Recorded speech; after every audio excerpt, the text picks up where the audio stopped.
गावाकडे राहण्याची मजाच मजा आहे, पण एका गोष्टीच ताण आहे यार.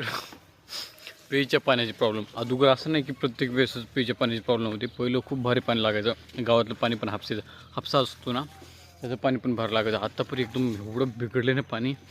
आता मला वाटतं बाथरूमचे सोस खड्डे म्हणा, शेणखत म्हणा, हे म्हणजे जसं प्रगती करेल तसं काय ना काही मागं पडते. त्याचप्रमाणे गावातलं पाणी पण बिघडे. आता पाणी आणायला चाललो, हिरेचं शेंदून आणायचं आहे.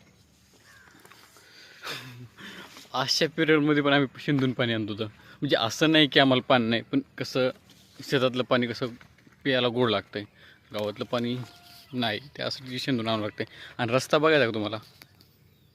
ही चुकाट्याचं असलं डेंजर भी वाढतंय, पण चलावं लागायला मायला हे काय पूर्ण म्हणजे हाती बरोबर सर्व काही पीक लागायला, पण चलावं लागायला अंदाज पंचे. खालचं काय दिसत नाही.